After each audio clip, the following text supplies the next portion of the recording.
কালিলৈকে আমাৰ 64 কেণ্ডিডেটৰ প্ৰাৰ্থী তালিকা কমপ্লিট হ'ল।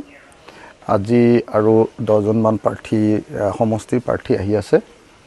গতিকে 75ৰ পৰা 80ৰ ভিতৰত আমাৰ নিৰ্বাচনৰ সমষ্টি ইতিমধ্যে আমাৰ যোগাযোগত আছে বা আমি নিৰ্বাচিত কৰিবৰ কাৰণে তেওঁলোকৰ প্ৰাৰ্থী নিৰ্বাচিত কৰিবৰ কাৰণে সুযোগ লাভ কৰিছোঁ।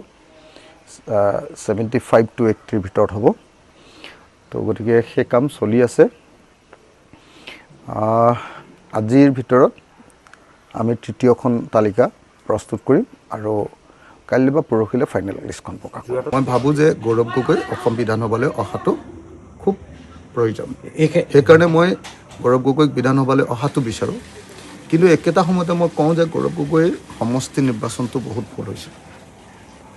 মই যিমান দূৰ জানো, কালি মোৰ যোৰহাট জিলা কমিটিখন আহিছিলে আমাৰ ৰাইজৰ দলৰ যেতিয়া যোৰহাট জিলা কমিটিখনৰ লগত বহিছোঁ, তেওঁলোকে মোক বাৰম্বাৰ কৈছে যে কংগ্ৰেছৰ স্থিতি, সাংগঠনিক স্থিতি মানে যোৰহাটত একদম সাংঘাতিক বেয়া।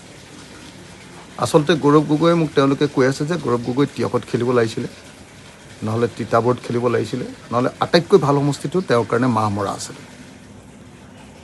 কিন্তু যোৰহাট সমষ্টিটো তেওঁ চুজ কৰি ল'লে।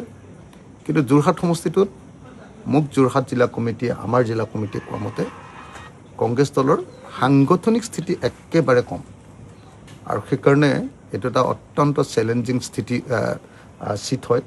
আৰু যিহেতু মোক জিলা কমিটিয়ে ক'লে যে সেইটোত গৌৰৱ গগৈৰ অলপ প্ৰব্লেম আছে, সেইকাৰণে মই সিদ্ধান্ত লৈছোঁ মোৰ পিনৰ পৰা প্ৰস্তাৱ পঠিয়াইছোঁ যে গৌৰৱ গগৈক জিকোৱা দৰকাৰ আৰু সেইকাৰণে গৌৰৱ গগৈক এবাৰ যাতে নাহাৰে তাৰ কাৰণে আমি আমাৰ পিনৰ পৰা মানে প্ৰাৰ্থিত্ব প্ৰদান কৰাটো বন্ধ ৰাখিম।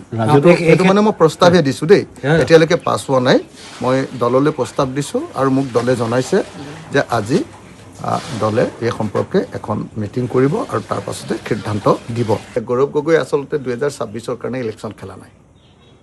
আপুনি চাবচোন, চব পুতেকবিলাকক দিছে। আপোনাৰ প্ৰদ্যুৎ বৰদলৈৰ পুতেক, ৰকিবুল হুছেইনৰ পুতেক, মন্ত্ৰী গৌতম বৰাৰ পুতেক, চব পুতেকবিলাকক কেলৈ দিছে বাৰু?